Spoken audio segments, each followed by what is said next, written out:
Hello friends, welcome back to a channel.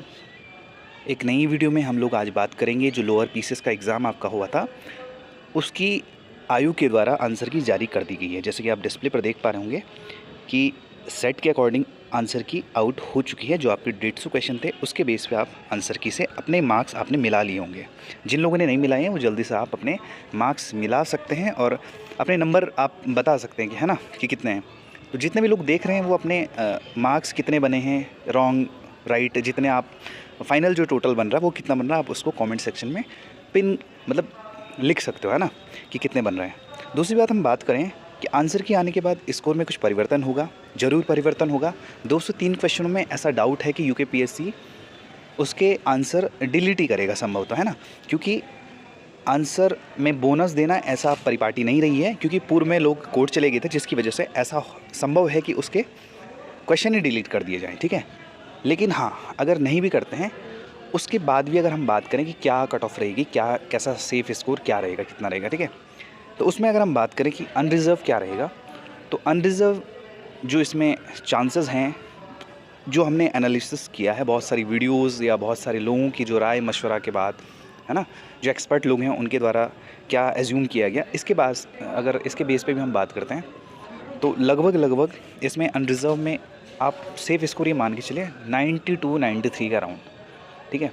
जो अनरिज़र्व में आप 93-94 के अराउंड अगर आप स्कोर कर रहे हैं, मतलब ये मान के चलिए कि 95 से तो नीचे ही रहेगा मामला, है ना।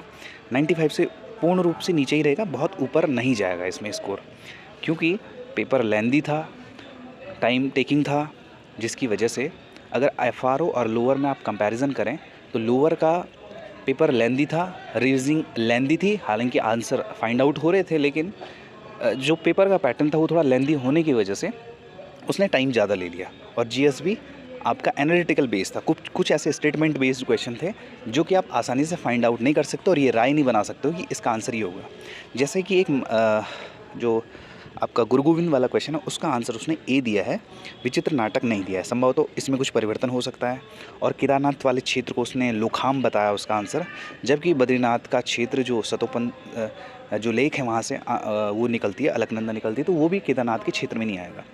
तो ऐसा हो सकता है कि बहुत सारे लोग इसमें ऑब्जेक्शन लगाएं, तो संभवतः ये 2 से 3 क्वेश्चन, एक संप्रभुता वाला क्वेश्चन है कि स्टेट को संप्रभुता नहीं होती, उसमें ओनली बी उसने आंसर दिया। तो ये तो बाद का विषय है ना। अगर 2 से 3 नंबर इसमें परिवर्तन रह सकता है, ऐसा हम मानकर चलते हैं, ठीक है। लेकिन फिर भी हम ये मोटा मोटा मान के चले कि कट ऑफ क्या रहेगी। लगभग अगर हम ये मोटा मोटा मान के चले कि अगर वो 800 से 900 के अराउंड अगर बच्चे लेता है, संभव तो ज़्यादा ही लेगा, है ना, इतना हम मोटा मोटा मान के चल रहे हैं। अगर 113 है तो लगभग चलो 1500 मान के चलते हैं मोटा मोटा। अगर 1500 कैंडिडेट भी अंदर होते हैं तो 95 से बिलो ही इसमें आपको जो अनरिज़र्व है उसका देखने को मिलेगा। अब बात करें कि अनरिज़र्व जो वुमेन है वो कितनी रहेंगी, तो अनरिज़र्व वो वुमेन है वो 90 से नीचे रहेगा मामला, ठीक है। 91 92 से नीचे रहेगा लगभग, या 89 90 91 ऐसा कुछ रहेगा लगभग। तीन डिजिट में हम मतलब ऐसा मान के चल रहे हो, या तो 89 रहेगा, या तो 90 रहेगा, या तो 91, ये कुछ रहेगा। इससे बहुत ज़्यादा ऊपर नहीं रहेगा। ऐसा हो सकता है कि नीचे रहे मामला, ठीक है।